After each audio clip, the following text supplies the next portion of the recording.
Wow. Yeah. Wow.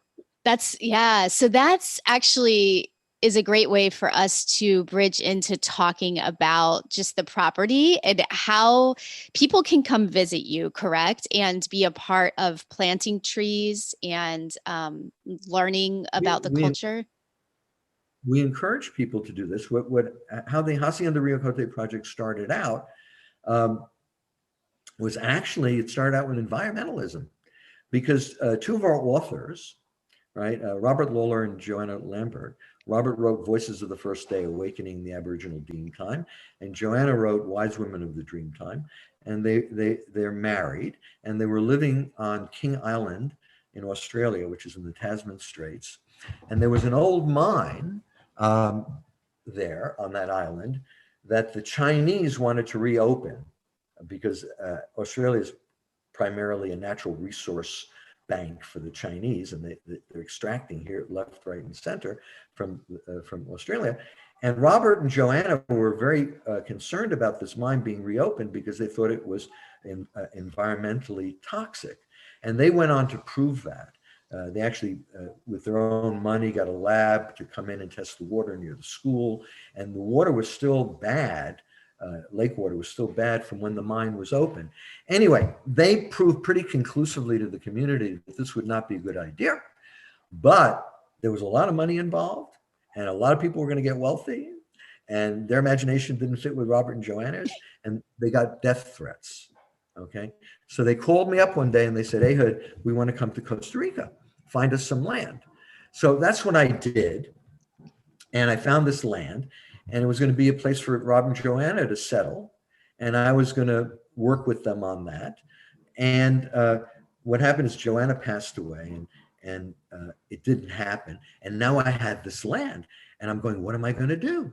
And at the same time, I was being asked to use recycled paper in my books, and I preferred to use version sheets because I felt that book publishers were better stewards of fiber, and recycled paper should be used by the people that create the refuse, like the catalogs and newspapers and magazines, et cetera. Actually, packing material is the biggest use of paper of any, but book publishing is minuscule, really. Less than 10% of paper production in the world. So anyway, what I wanted to do was plant trees to offset my paper usage. So that's how the Hacienda Rio Cote Reforestation Project began. Anyone can look it up just by putting in Hacienda Rio Cote. They can also put in HRC Lodge. So we started this reforestation project, and we brought students down to plant trees, but there was no place to stay, so we built a lodge. So now we have this lodge. It's on Airbnb, and you can book it directly. It's called HRC Lodge. HRC being Hacienda Rio Cote Reforestation Lodge. And Hacienda Rio Cote gets its name from Lake Cote, and Lake Cote has a river, Rio Cote, that runs from the lake past our property. It's the property line, and the Rio Cote National Forest is on one side, and on the other side is our property, and we're reforesting it. And the most famous flying saucer sighting ever photographed, it was at Lake Cote, and you can look that up if you're interested. Lake Cote, COTE. UFO, and you'll see this incredible photograph that was taken by a geological survey plane over Lake Cote. Anyway, and Lake Cote is also called the heart of the world by the Meleku, who are the native people of this particular area in Costa Rica. So it's on our website. You can read about all the stuff. You just go to Hacienda Rio Cote. So anyway, we were having students. We had students we opened the lodge in March, and we had students booked all the way through October. But of course, the pandemic came, everybody canceled. And we had a group of students with their principal at the lodge when things started getting really intense. And they ran back to the United States, and then all the Costa Rican airports were closed, and boom, right? No more booking. So we put it up on Airbnb, and then now it's become a very popular place to go if you're having a family reunion, grandparents, the kids, and the grandkids, because then it can comfortably accommodate 20 people. So, and it's in this beautiful, wild, remote location. So I would encourage people, to book the lodge either through Airbnb, VRBO, or directly from us. You can go to the website.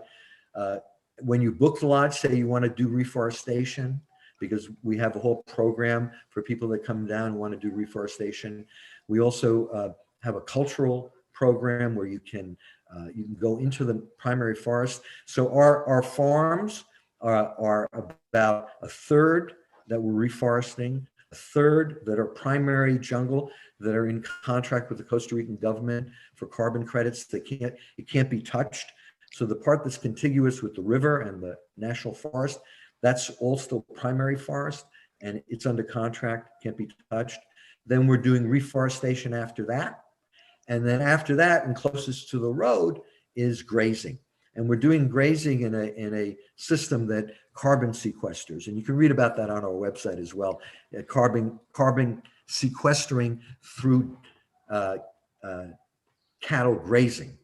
And by certain estimates, you could sequester all the excess carbon just by these grazing techniques if they were adopted all over the world.